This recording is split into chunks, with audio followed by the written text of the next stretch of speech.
Hello, welcome back to my channel. We're doing a glamping site. What is glamping? It's basically like glamorous camping. So think tiny homes, safari tents, geodesic domes, other structures like that. Those are really popular types of structures for glamping sites, and that is what we're gonna do. I don't know if you've ever heard of Volt Farm Treehouse. They started, I think, in the mid-2010s and then expanded and are now in Tennessee. And they've got, I don't know, maybe a dozen or so different types of structures. They've got these amazing tree houses, they have geodomes, they have mirror cabins, and they're all overlooking this valley because they are on the top of a cliff. And what makes them really special is the really great interior design that they have. It's super whimsical. It's like French chic, and it really appeals to the type of traveler that we want to attract. So that's kind of the model that we are looking at doing. There's also this amazing spot. It's called the Onero Lodge. And what we really like about them is that they have these super unique structures. They've got like this tiny home and it's called the Monarch, and it looks like the wings of a butterfly. And they've got this like almost igloo looking type structure. So lots of really different, unique structures, and we want to mimic that. So what we're looking for is super amazing land that has a view, and we want some acreage so that we can build those really unique structures. All right, so the footage I'm going to take you through now is us on site. We went last weekend with our realtor who showed us this home that is on, I think, 39 acres. And it is in an agricultural zone, which is where we need to be so that we have more flexibility within the regulations to build the glamping site. Our glamping site really won't work in any other zones because it's just not as flexible. So the home is situated in the perfect zone and it's got enough acres. Now the question is, can we build on those acres? And if so, does it have the view, and is the land really well situated for what we want to do? Like, is it super hilly? Is it flat? So we're going to take you along on this vlog of looking at the property as well as the acreage. Okay, so we love it so far. We are in sort of this cleared, slightly angled area, and this would be where we would put some glamping sites. It just depends if the grade is, it's got to be less than 25%. So that's the angle of the slope of the hill has to be less than that. And if that is the case, then we can build here. What I love about this property is that it is super quiet. It's raining right now, and that's all I hear. I hear a little bit of running water because there's a creek down there, and then I just hear the rain.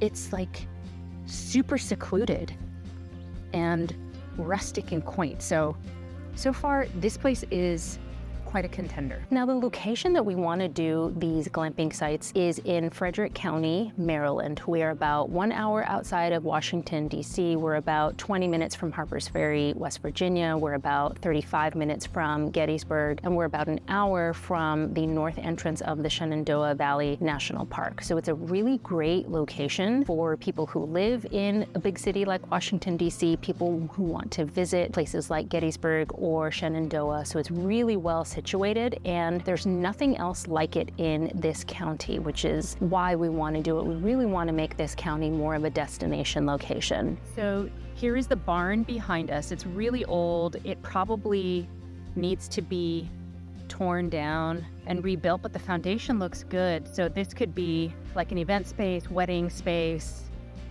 lots of possibilities at this property.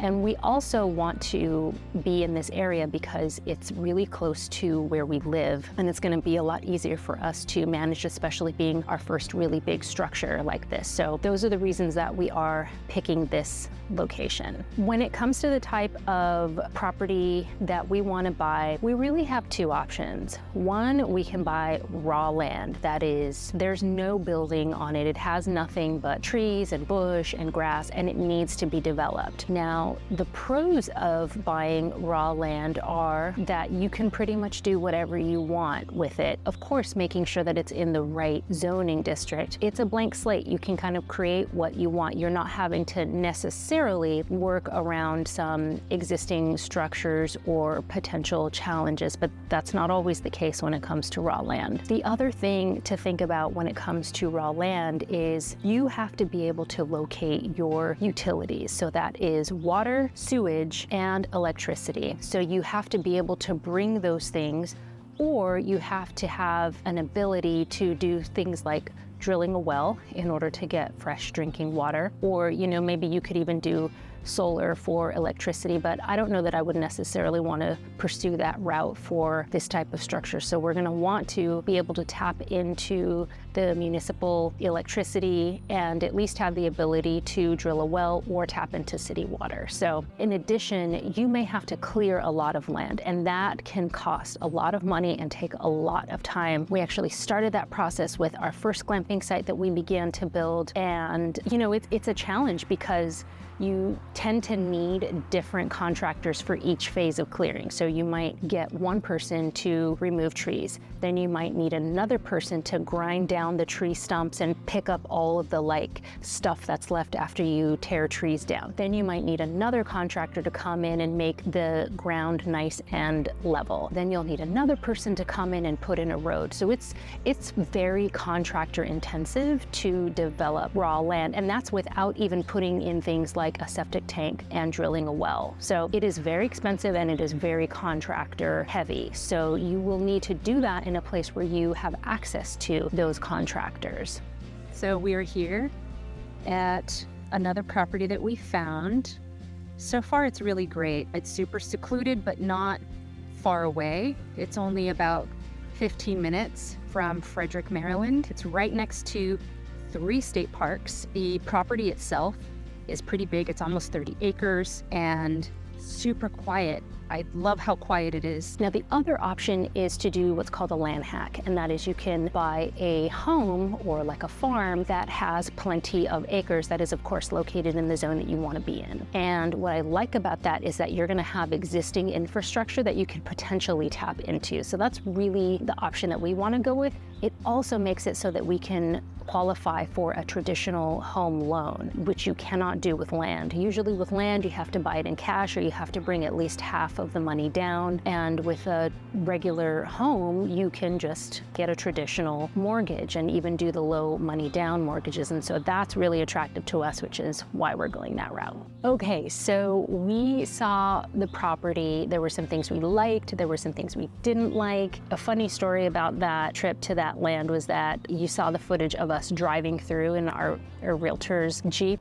We got stuck. I told him we were gonna get stuck. He didn't believe me and we got stuck. And it wound up that we had to just leave him there and he had to call somebody to come and tow him out. But it ended up to be fine. So let's talk about the property. It was being listed at, I think, $695 and was on 39 acres. And there is a clearing area and then a little, maybe 50 feet down, then you had the home, which was kind of in the log cabin style. And it's roughly 100 years old. Most of the homes around here are about 100 years old and a perfect location. Now, what didn't work is that most of the land could not be developed. It's not in an agricultural zone. It is in what they call a resource conservation zone. Now we're able to do the type of structures that we want to do on this land, but you can't develop as much of that land as you can in agricultural zone. And then on top of that, the land was pretty hilly and you cannot develop on land that is greater than 25% grade. So the steepness of it. And given those two things, that it's resource conservation and that it was likely undevelopable land, just for those two reasons alone, it's a no for us. But other big reason that it was a no for us is because, look, that was a 1-bedroom house. They were trying to sell it as a 2-bedroom. No, it was a proper 1-bedroom and then they put a closet in a living room and tried to call that a bedroom, but it didn't have, it wasn't a completely surrounded space but with walls and a door, so it was not a legal bedroom. And the price was really steep, so $700,000 for a 1-bedroom on great land, but you can't develop most of the land. So I think it was vastly overpriced and it just was not able to support the type of structures and the number of structures that we want to do. We want to do at least 10 different structures and there wouldn't be room in the buildable land. There wouldn't be enough room to do what we want to do. So that one is a no-go for us. But stay tuned because we're going to keep looking at land, looking at properties, and I'll take you along with us as we try to find the very perfect spot to build our glamping sites. And we're really hoping to at least break ground within a year. We want to find the property, get under contract, and potentially buy it this calendar year, and then break ground next year. So I hope to take you along with us on that journey. Thank you so much for watching. If you want to launch an Airbnb and you want to know how to furnish it, check the links down below. I've got all of my favorite items to furnish. Hit the like button and follow if you found this content valuable and you want to come along with us on our journey. Thank you so much for watching. Bye-bye.